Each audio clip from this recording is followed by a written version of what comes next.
Alors ça fait un petit moment qu'on a une réflexion sur la crypto brève au sujet des anciens indicateurs sur le Bitcoin et de leur efficacité. Certes, ce cycle a des ressemblances avec les cycles passés, mais à bien des égards, il nous a montré des différences. On en parle régulièrement et donc aujourd'hui, je te prouve que les indicateurs de l'époque ne sont plus d'actualité et je pense que c'est très important de le comprendre maintenant. Donc je vais t'expliquer les choses de manière très simple. Là, ce que tu as sous les yeux, c'est le nombre d'adresses qui détiennent du Bitcoin. Donc c'est le nombre de nouvelles adresses qui sont enregistrées avec cette petite courbe orange. La courbe noire, ça représente le cours de Bitcoin.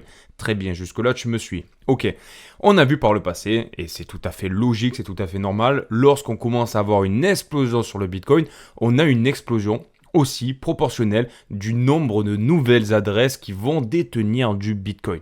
Et là, c'est la courbe orange, tu peux le voir. Lorsqu'on a eu une montée du coup en 2018, on a eu un pic du coup sur le Bitcoin, et au même moment, on a eu un pic sur les nouvelles adresses. Pareil, en 2021, même si ça a été un petit peu décalé, un petit peu juste avant, on a eu un pic qui était plus ou moins corrélé avec le top de Bitcoin qui était en mars 2021, grosso modo. Et donc finalement, cycle après cycle, on avait des augmentations du coup de nouvelles personnes qui rentraient dans le monde de la crypto-monnaie et du coup qui achetaient du Bitcoin, qui se créaient un portefeuille. Et donc, on montait plus ou moins crescendo. On faisait des bottoms de plus en plus haut et des tops de plus en plus haut. Ok ? Jusque-là, tu me suis. Bon. Regarde ce qui est en train de se passer actuellement. On a eu un premier top sur le Bitcoin du coup en mars 2024. Ouais. Et regarde-moi cette divergence baissière qu'on a eu juste ici là. On a eu le nombre de portefeuilles, de nouveaux portefeuilles sur le Bitcoin qui ont baissé. Du coup, tu as une espèce de droite que tu peux tracer, une espèce de tangente là, d'accord ?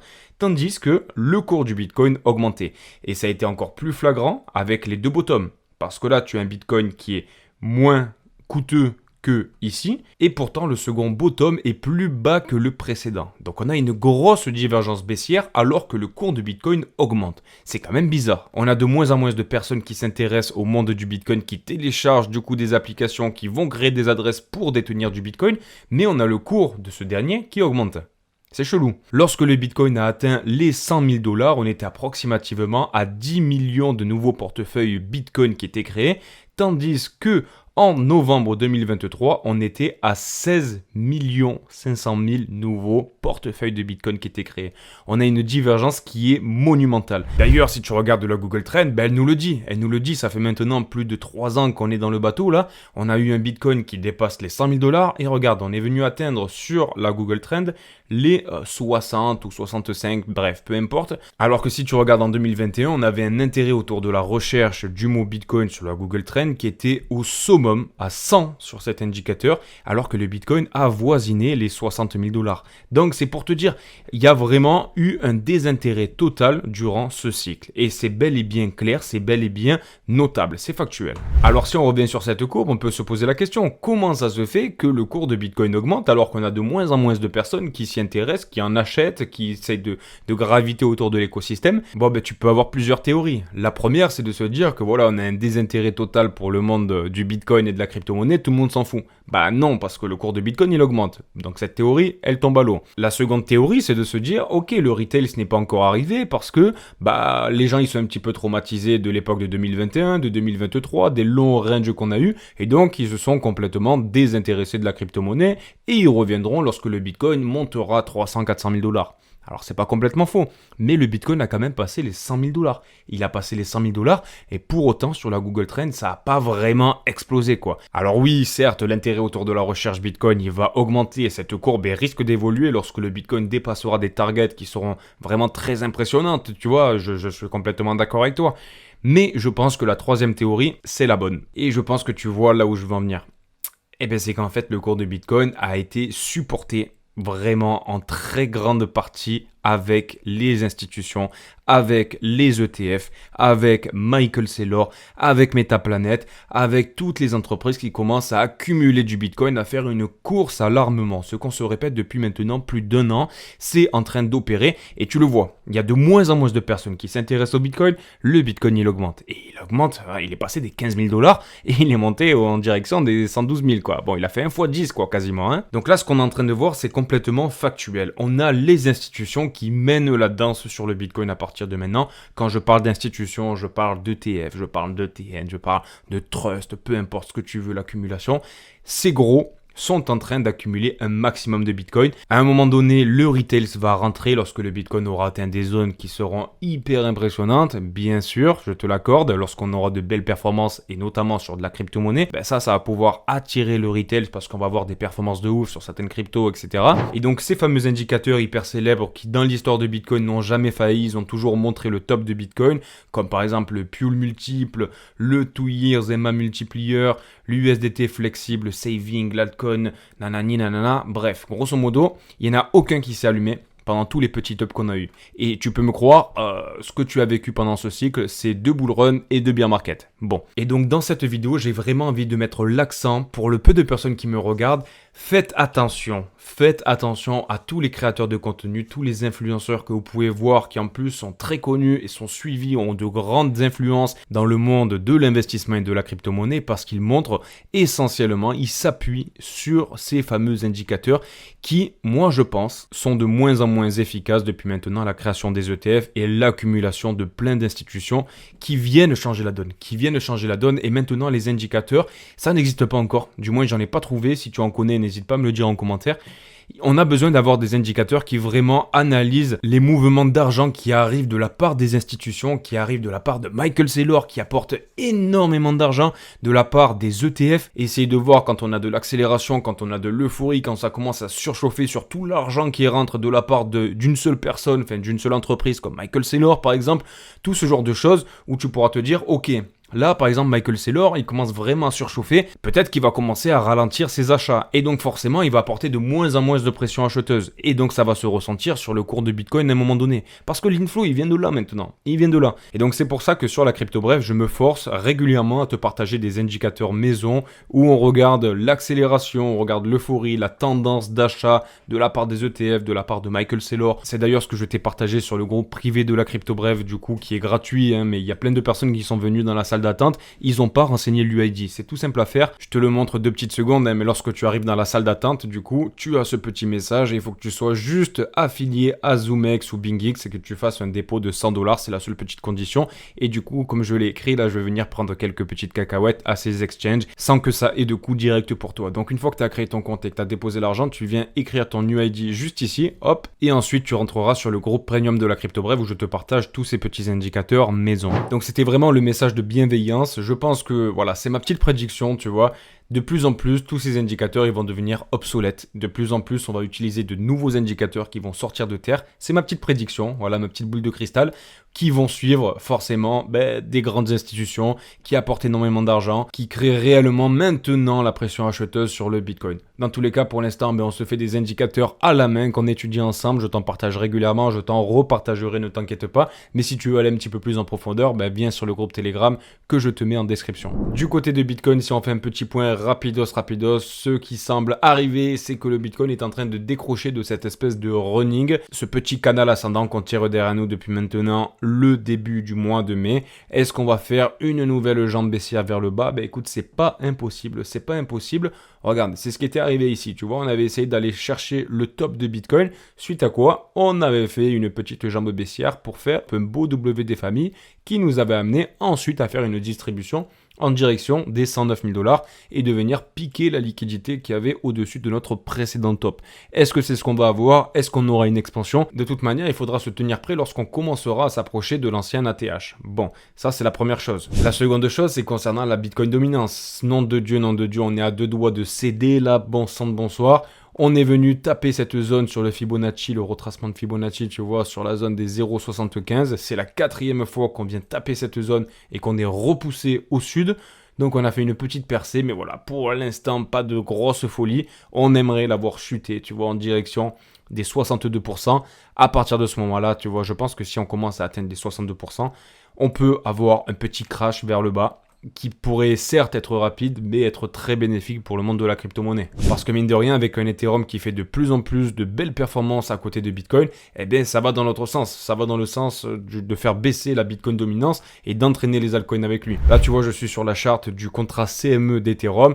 Donc Ethereum continue, va chercher cette espèce de petit gap CME que tu as laissé derrière toi en direction des 3225 $. Ça pourrait nous donner un petit peu de force.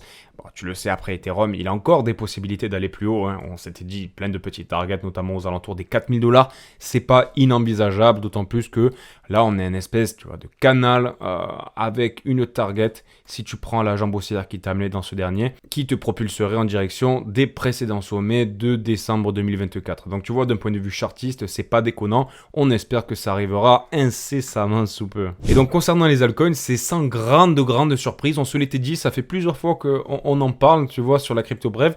On avait vu cette cassure, tu vois, de cette grosse résistance oblique là qu'on avait. Donc c'était extrêmement bullish, mais on était parti d'un seul trait. Un départ de la sorte, c'est vraiment très rare, quoi. C'est vraiment très rare. Et moi, je voyais bien ce que je t'avais dit, tu vois, une espèce d'épaule, tête, épaule, tu vois, qui viendrait rechercher potentiellement en direction des 245 milliards, peut-être un petit peu plus bas.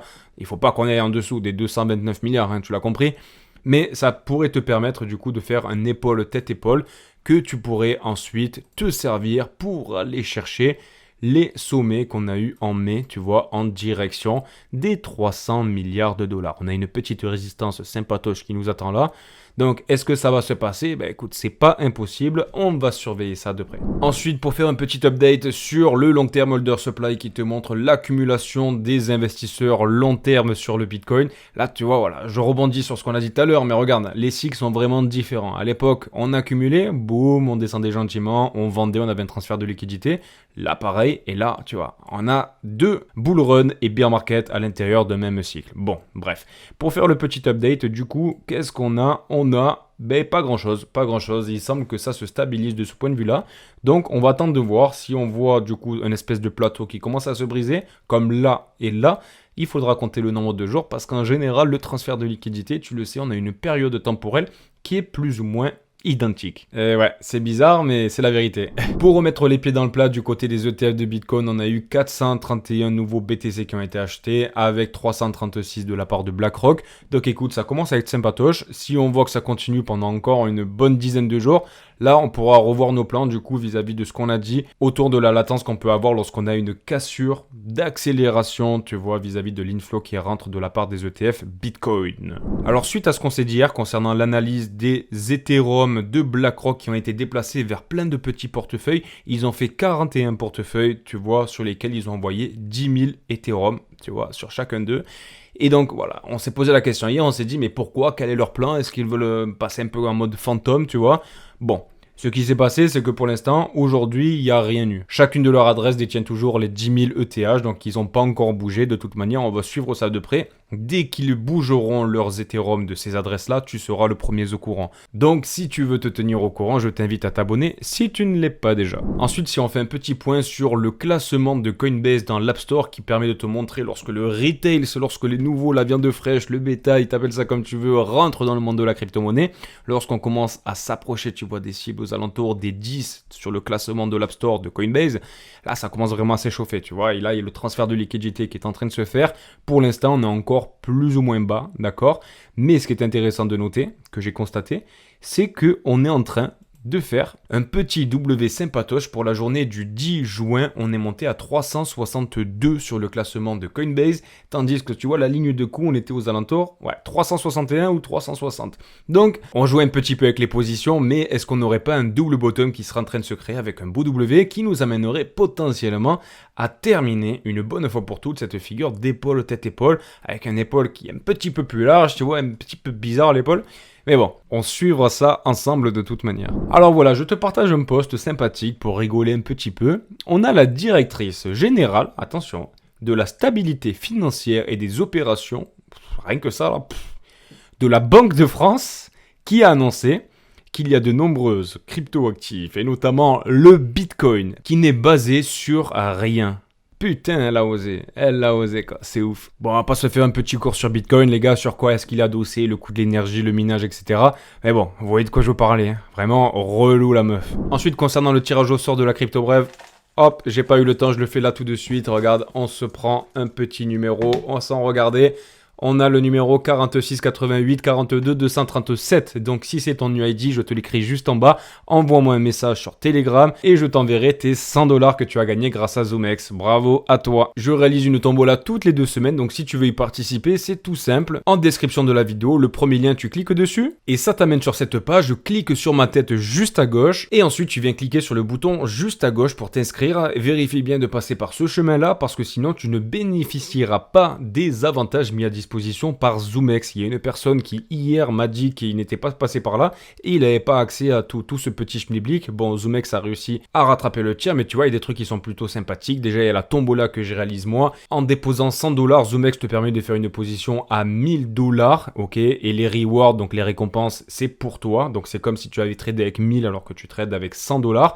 En plus de quoi, si tu t'inscris avec ZoomX, du coup, tu viens dans mon groupe privé, le groupe premium que j'ai créé. Et donc, si tu veux profiter de toutes ces petites choses, en plus, tu as les frais les plus bas du marché et c'est un exchange sans KYC. Donc, ça prend 1 minute top chrono pour s'inscrire. Et puis, tu as plein de tournois qui sont organisés où on se partage des lots pour, du coup, la meilleure équipe qui a le mieux tradé, qui a fait le plus de récompenses. Les bons comme les mauvais traders gagneront le même nombre d'argent. C'est une petite équipe. Il y a plein de trucs qui sont organisés très régulièrement. Donc, voilà, ça se passe en description. Je t'attends. Et c'est parti, c'est parti. Donc, ça y est, il y a une annonce qui est tombée concernant les tarifs douaniers. On a Donald Trump qui a pris la parole sur Twitter. McDonald's, il nous a annoncé que c'était un accord de principe jusqu'à preuve du contraire.